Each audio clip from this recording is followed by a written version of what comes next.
Kitab Wahyu, kalau Anda baca Kitab Wahyu, itu mempunyai gaya sastra yang sangat berbeda, yang disebut gaya apokaliptik. Di dalam bahasa apokaliptik ini, dia banyak sekali memakai bahasa-bahasa gambar, bahasa-bahasa imajinasi. Dan di bagian awal Kitab Wahyu, ya, kalau Anda baca di Kitab Wahyu, penulis mengaku bahwa dia adalah Yohanes. Gitu. Dia adalah Yohanes yang mendapat penglihatan ini. Dan orang membayangkan ini Yohanes ketika dia ada di Patmos, ketika dia dibuang di pulau Patmos. Di situ dia mendapat penampakan. Mengapa tradisi mengarahkan penulis ini kepada Patmos, kepada Yohanes yang dibuang itu?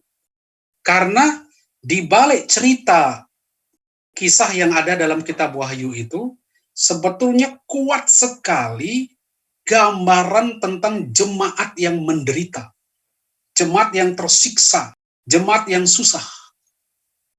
Dan di dalam penderitaannya ini, jemaat membutuhkan penghiburan, supaya dia bisa bertahan di dalam penderitaannya, dan tetap setia, dan mempunyai harapan. Nah ini, dalam konteks ini, kan cocok dengan situasi Yohanes yang juga menderita di pulau Patmos, yang membayangkan juga umatnya di dalam penderitaan. Penderitaan di mana? Ada yang mengatakan mungkin pada zaman Nero, atau mungkin pada zaman Diokletianus, ketika orang Kristen menghadapi penganiayaan dari Kaisar Romawi. Nah, dari konteks itulah kemudian diperkirakan teks ini dikatakan ditulis oleh Yohanes. Tapi tetap kita seperti saya katakan tadi, tidak bisa kita mengidentikan Yohanes di Kitab Wahyu ini sama dengan Yohanes Rasul. Ya, bisa jadi penulisannya itu sudah berkembang kemudian. Tapi gagasannya, masabnya, cara pikirnya, itu diinspirasikan oleh Yohanes. Itu yang bisa kita katakan. Jadi nggak apa-apa, karena orang dulu tidak biasa menulis pengarangnya, siapa yang menulis. Tapi gagasannya, idenya, semangatnya itu sama dengan Yohanes, maka dipakai kata Yohanes. Dan jangan lupa, di kitab itu sendiri menyebut Yohanes. Ya. Coba Anda baca di Wahyu, kitab Wahyu Yohanes, kalau nggak salah itu di bagian awal. Ya, di judul ya saya baca. Inilah wahyu Yesus Kristus yang dikaruniakan Allah kepadanya, supaya ditunjukkannya kepada hamba-hambanya apa yang harus segera terjadi, dan oleh malaikatnya yang diutusnya. Ia telah menyatakannya kepada hambanya Yohanes. Yohanes telah bersaksi tentang firman Allah. Saya kan mengacu ke Injil Yohanes. Dan tentang kesaksian yang diberikan oleh Yesus Kristus, yaitu segala sesuatu yang telah dilihatnya.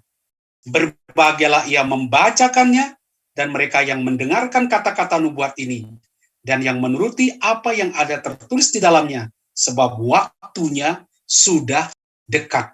Jadi yang mau disampaikan di sini, rupanya teks ini sudah dipakai oleh gereja awali sebagai teks liturgi.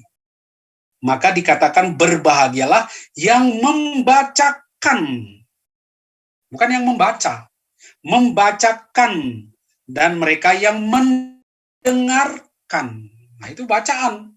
Ketika ibadat, ini dibacakan, bahagia yang membacakan maupun yang mendengarkan. Nah, dari mana teks ini? Diperkirakan dari Yohanes Rasul, karena gagasan-gagasan idenya tentang firman itu dekat, dan penulis memakai nama Yohanes sebagai penulisnya. Itu dikaitkan itu dengan apa Yohanes, walaupun orang tidak berani memastikan bahwa ini ditulis oleh Yohanes. Tapi kalau enggak, kita mau ngomong siapa? Itu paling aman kan kita pakai saja. Menurut saya pakai aja nama tradisi ini. Yaitu seperti bukunya adalah Yohanes. Entah dia Yohanes Rasul atau murid dari Yohanes Rasul. Tapi gagasannya di Wahyu itu bagusnya begini.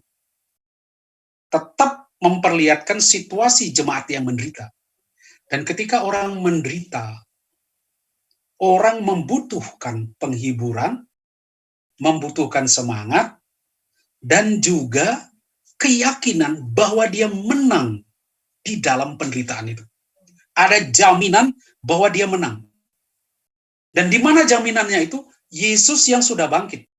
Maka digambarkan di kitab Wahyu itu, bagaimana Yesus yang bangkit bertanduk dengan tanduk atau dengan kekuatannya 7, ini kuasanya, powernya besar sekali. Tapi tetap dengan simbol kematian. Maka itu dombanya itu sudah tetap memakai simbol-simbol penyaliban. Itu dia, dan nanti dia digiring, sudah ditunjukkan ini loh orang-orang yang sudah menang. Jadi kalau Anda lihat di bab 14, di bab 7, Anda akan ditunjukkan di sini bahwa sudah ada ini loh orang-orang yang menang, orang-orang yang sudah mencuci pakaiannya, ya, jubah putihnya dengan darah anak domba. Jadi sudah menang di dalam pertarungan dan mereka sama-sama dibawa ke Bukit Sion, membuat suatu pesta kemenangan. Nah, orang yang menderita, yang dalam kesulitan seperti ini, mendapat penghiburan luar biasa. Oh, ternyata Yesus itu gembalaku. Seperti domba sekaligus gembala yang menjamin aku itu bisa selamat.